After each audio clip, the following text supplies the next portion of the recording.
Hocam siz biraz kepçe olabilir misiniz? Doktor da olsa yapar bence yani.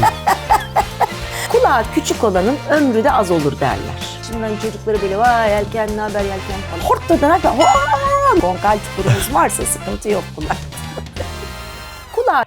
Kim? Genel olarak böyle bir şey söylenir. Hiç böyle bir kadar dikkat ettiniz bakayım hocam ben sizin fena değil. Acaba şey midir? Yani bazen hani bu genetik problemli bireylerin kulaklarında problemler olabilir. Yani kulak genetik bozukluğun bayağı eşlik eden bir organ, böyle kulaktaki bozukluklar. Belki onunla ilgili Yani olabilir bir ama şeye koymuyorum hani kulaktan dolma bir takım şeyler. Kulağın küçükse az yaşarsın. Kulağı büyük olan bu çok yaşar. Ben dikkat ediyorum da bazen. Gerçekten yaşı büyük ya da yaş büyüdükçe. evet. Tam bak ben onu söyleyecektim. Ben ağzımdan aldınız. Yani çünkü kulak her ne kadar tabii ki büyümüyor ama tabii ki yer çekiminin etkisiyle uzamaya devam ediyor. İşte buradaki özellikle lobül dediğimiz kısım aşağı Doktor doğru gelmiyor. sakin nebül. Tamam. Kulak memesi dediğimiz kısım. Tamam işte O anlayacağım. biraz daha aşağı doğru geliyor. Daha büyüyor kulak. Belki hani çok büyük kulaklılar daha yaşlı. Hani belki oradan Peki ben şimdi bağlayabiliriz. konumuz aslında kepçe kulak da bu benim merak ettiğim bir şeydi. Bende kepçe mi? Bende yok değil mi? Bir Hayır kepçelik canım. bir şey yok. Peki kepçe şimdi şurası olan oluyor, bütün oluyor. Yani tam kepçe kulak bu dediğimiz kulak modeli nasıl bir şeydir? Ya değil işte aslında kepçe kulak hem bizim birazcık teknikleşiyorum burada. Peki. Burada helix dediğimiz yapı ve bunların katlantıları var. Helikal katlantı veyahut da antihelikal katlantı gibi geçiyor. Antihelikal, ahelikal olmayan. Olmayan, Evet. daha aşağıda olan. Şimdi bunun bazen oluşmadığını görüyoruz hastalarda. Kepçe kulak hastalarında. Bunlar oluşmadığı zaman tabii katlanmadığı için kulak dışarıya doğru açılmaya devam ediyor ve buradaki açılanma oluyor. Bazı insanlarda ise burada tam çukurda, ya bizim konkal çukur dediğimiz bölgede Tabii çok iyi bilirim ben. sizinle konuşuyoruz. Her hafta konkal çukurlardan kongrelerde falan tabii, sunumlarınızda. konkaller çok önemlidir çukuru. Konkal çukurunuz varsa sıkıntı yok kulakta. Evet. Konkal çukurunda bir açılma olabiliyor. Özellikle tam kafaya değdiği noktada veyahut da konkal çıkıntıyla mastoid çıkıntının açısında bir açılma olabiliyor. O zaman buradan kepçeleşiyor. Bazı insanlarda ise ikisi birden olabiliyor. O yüzden- fena yelken kulak dediğimiz. Evet, Böyle evet, dalga biraz daha- geçiyorlar değil mi? Yani böyle Çok bir body yanlış ya. shaming var. Ben çok üzülüyorum ona. Yani Eskiden daha çok vardı da şimdi hani çocuklara böyle vay yelken ne haber yelken falan. şimdi çocukluk yaşta başlıyor zaten. Onu soracağım. Çocukların bu konuda biraz acımasızlar. Aslında şey değiller. Biraz yani. değil, bayağı acımasız. Şeyleri yok hiç. Filtreleri olmadığı için belki ama çocuklarda daha fazla değil mi? Kesinlikle, o yüzden hatta bizim ameliyat yaşımız, yani kepçe kulaklı çocuğu ameliyat etme yaşımız ortalama 5-6 yaşına kadar, yani 5-6 yaşına itibaren başlayabiliriz diyoruz. Çünkü 4 yaşında artık çocuğun, artık kulağın yetişkin boyutunun %65-70'ine geldiğini varsayıyoruz. Ve ne yazık ki işte artık ilkokul 1 yaşlarında bu dalga geçmeler ve dediğiniz gibi bayağı vahşi dalga geçmeler başladığı için hani 5-6 yaşlarında kepçe kulağı düzeltmeye başlıyoruz diyoruz. Yapıştırıyor musunuz yani? Bir tane birisi vardı, hatırlıyor musunuz? Bir magazin haberi vardı. Hocam siz magazin. Bunu biliyorum çünkü Ben bizim şok. şeyde de çok konuşuldu, yani böyle şeyde de, hatta kongrede de tartışıldı. Bir tane bir manken vardı böyle, sen bilirsin kesin. Eyvah. Böyle şeyle, uhuyla kulağını geriye yapıştırmıştı. Bunu ben de biliyorum da kim olduğunu bir bilseydim şu an nasıl acaba havalı olacaktı. Bir şey söyleyeceğim, telif melif bir acayiplik olmasın şimdi. Bence yersin orada. Burada Değil mi? burada Yer yazıdan miyiz? çıkıyor. Doğa sarışın bir kadın ya. Doğa bekleriz. Evet, Evet. o yapıştırmıştı. Kulağını uhuyla Ve- yapıştırmıştı. Ve ondan sonra bir kongrede, bir tartışmada birçok kişinin bunu yaptığı ortaya çıktı.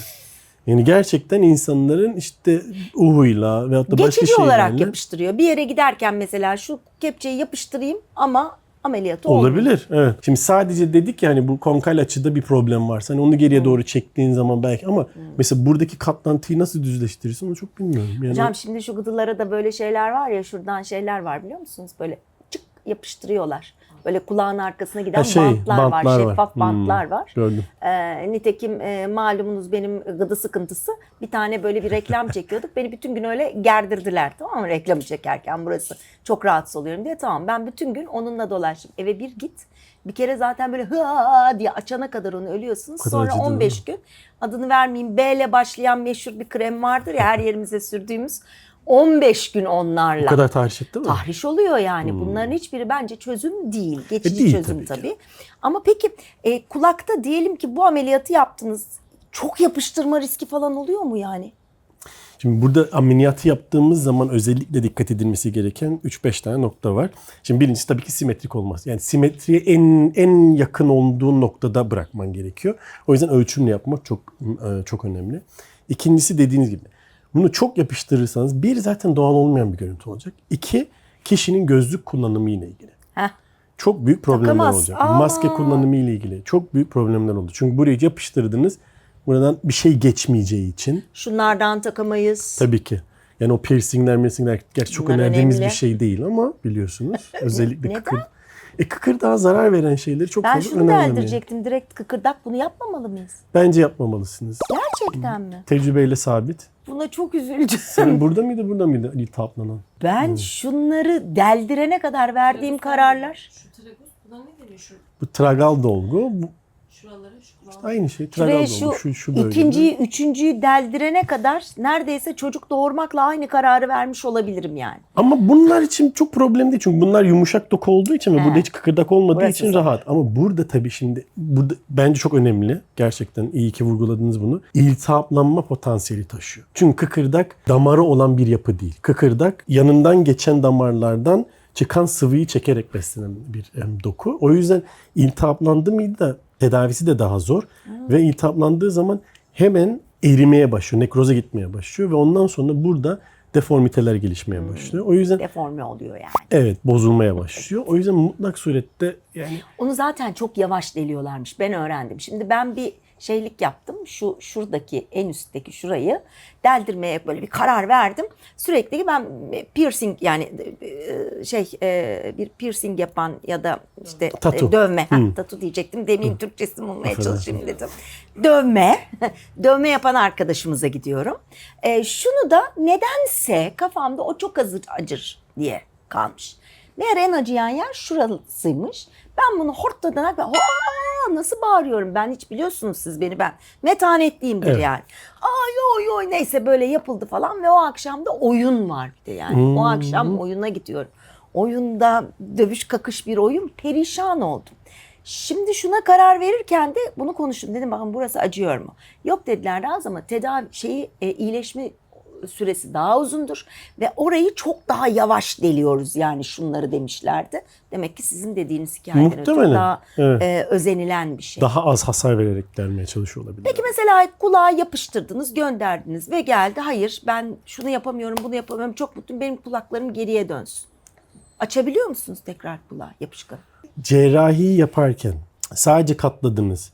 O katlantıları geriye çekmeyi sadece dikişlerle yaptınız. Mümkün olur tekrar açmak. Ama kıkırdak çıkardınız.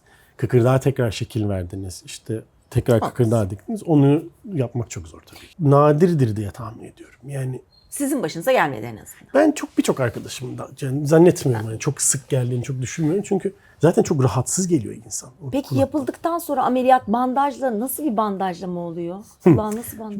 İnsandan insana değişiyor. Yani doktordan doktora değişiyor ama benim önerim hep şu şekilde oluyor. İlk 2 hafta kulakları böyle rahatça örten bir bandanamız var. Bir bandajımız var. Onu ilk 2 hafta sabah akşam takılmasını istiyorum. Tabii böyle sapık gibi böyle 24 saat gezmek değil ama ara işte ara çok çıkartılabilir. İkinci haftada sadece geceleri uyurken. Çünkü uyurken çok dönüyoruz, kulağımız takılabilir vesaire. Yani o dokuların tam iyileşmiyor tabii bir ayın sonunda ama yani iyice güçlenerek iyileştiği noktada artık 1. ayın sonunda kullanmasanız da olur diyor. Kepçe kulak ameliyatından sonra daha iyi duyuyor musunuz? Burada da şöyle bir bayağı bir iyi biliyorsunuz abi kepçe kullanmayı. Hocam çalışıyorum ben. Hayır çünkü neden biliyor musunuz? Onu konuşmuştuk zaten de. O göz kapağı hikayesi var ya, hani göz kapağı düşük olunca görme oranı da azalıyor insanların. O göz kapaklar çekince hani sadece estetik olarak değil, okuyorum sağımı solumu böyle görüyorum diyorlardı. Kulakta da var mı aynı şey? Şöyle işitme ile ilgili tabii daha az işitir, daha çok işitir diye bir şey yok. Ancak cerrahi sırasında yine kulağı geriye doğru alırken özellikle dış kulak yolu yani şu girişin daraltılmaması lazım. Çünkü daraltılabilir. Eğer çok fazla geriye doğru veyahut açı fazladan akut veyahut fazladan dar bir açıyla çekilirse daraltılabilir. Ve daraltılırsa hem işitmeyle ya da daha az ses dalgası gireceği için işitme düşebilir. Tabii çok önemli, işte anlamlı ölçüde düşmez muhtemelen. Ama aynı zamanda işte kulaklık takma konusunda vesaire problemler yaşamaya Fena başlıyor. bir şey değil aslında. Birçok şeyi duymak istemediğimiz zaman.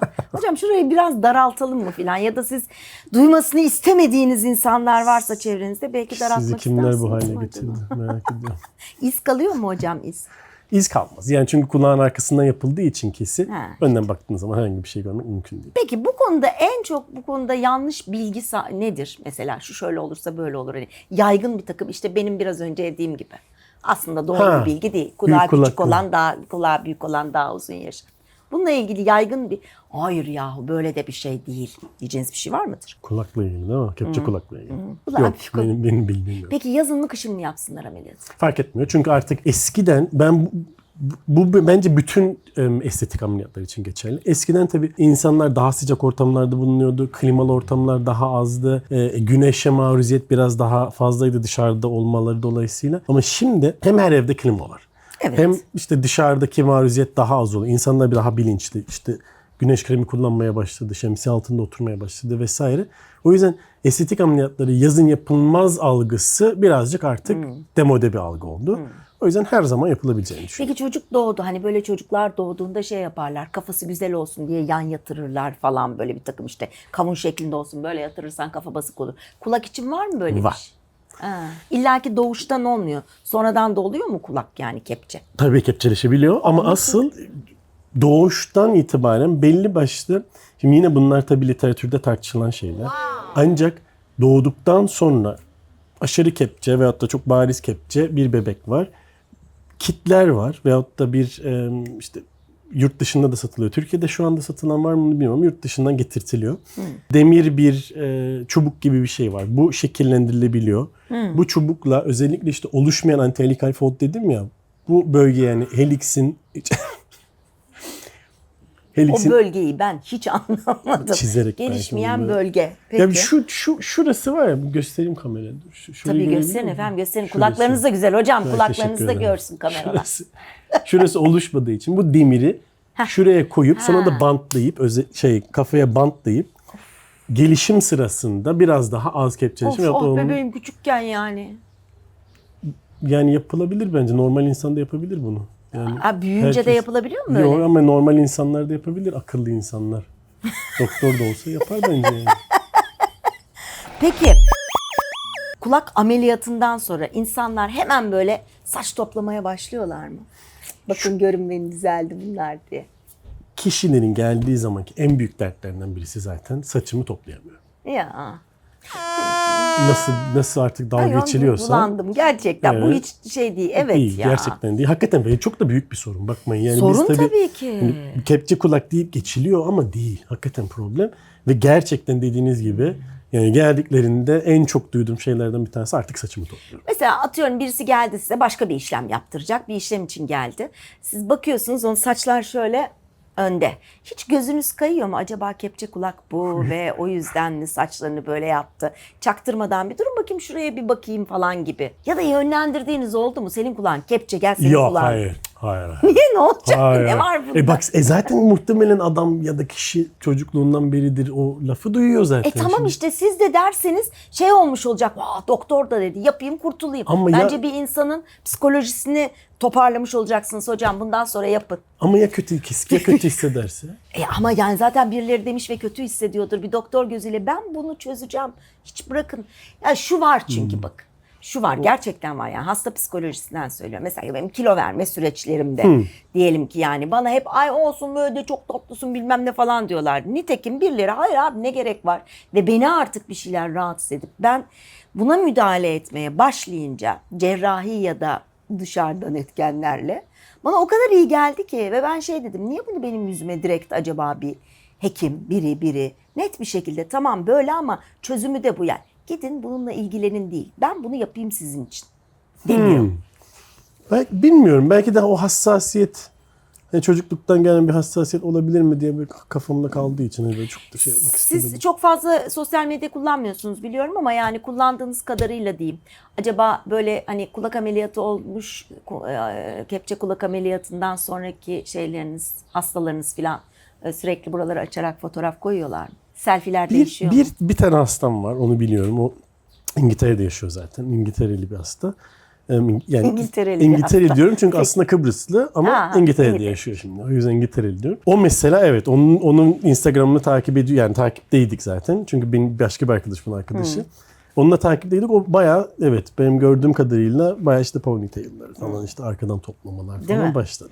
Kadın mı erkek mi çocuk mu daha çok bu ameliyatı yapıyor? Çocuk. Yapıyorsunuz Çocuk. çocuklara. 5 yaş dediniz değil mi? 5, 6, 7 o civar. Yani diyorum ya hani maksat ailenin de kafasında da o var zaten. Maksat Ha işte. bu çocuk şeye başlamadan, okula başlamadan daha fazla psikolojik şiddet görmesin diye hızlıca yaptırmak. O yüzden daha Peki. O zaman şöyle bir 15 saniye yapayım mı size? Lokal anesteziyle oluyor mu? evet Kaç saat sürüyor? 45 dakika. Aynı gün eve gidiliyor mu? Evet. Çok ağrılı mı? Bir miktar. Saç kısa kullanınca belli olur mu? Hayır. Tek kulağa yapılabiliyor mu? Evet. Kaç gün kalıyor bandaj? Bir ay diyelim. Uzattınız. Ne zaman duş alınır? Bir hafta. Ne zaman işe dönülür? 3 gün. Çocuklar okula kaç günde döner? 5 gün. Gözlük kullanımı zor oluyor mu? İlk 2 ay. İlk gece nasıl yatılıyor? Fark etmiyor. Spor ne zaman serbest? 3 hafta sonra. Şişlik ne kadar sürüyor? 2 hafta sonra. Şişlik 2 hafta sonra sürüyor. Süper. Bence gayet güzel cevapları verdik. Peki. Yani şöyle 2 hafta sonra onu açabiliyorum değil mi? Tabii ki. Evet. Yani şöyle ki ön tarafına falan da müdahale ettiğimiz için genel böyle bir morarma ödem olabiliyor. Onu genel o morluklar, ödemler vesaire 10-14 gün içerisinde kayboluyor. 2 haftaya kadar yolu var ha. Küçük alan cilt altı bölge, cilt altı dokusu daha az bir alan. O yüzden daha az şişiyor, daha az. Lokal anestezi derken yani hiç uyutmadan çatır çutur yapıyorsunuz öyle Evet mi? ama onu Ama tabii çocuklara yok. Yani çocuklarda onu yapmak çok mümkün değil. Yetişkin yaşta artık insanlar. Hatta size bir şey söyleyeyim mi? Son belki 10 kepçe kulağın 8 tanesi tek taraflı ve lokal oldu. Yetişkin hastalarda oldu. çok Değil mi? yapıyor Öyle bir musunuz bunu? yani öyle bir şeyimiz var. Daha yetişkin ve tek taraflı. Kadın, erkek, çocuk hepsi yapıyor. Çocuk Evet. dediğimiz zaman Evet. zaten kadın, erkek yani kız çocuk, erkek çocuk hepsi girebiliyor duruma. Değil mi? Evet, hayır saçını ben de topluyorum.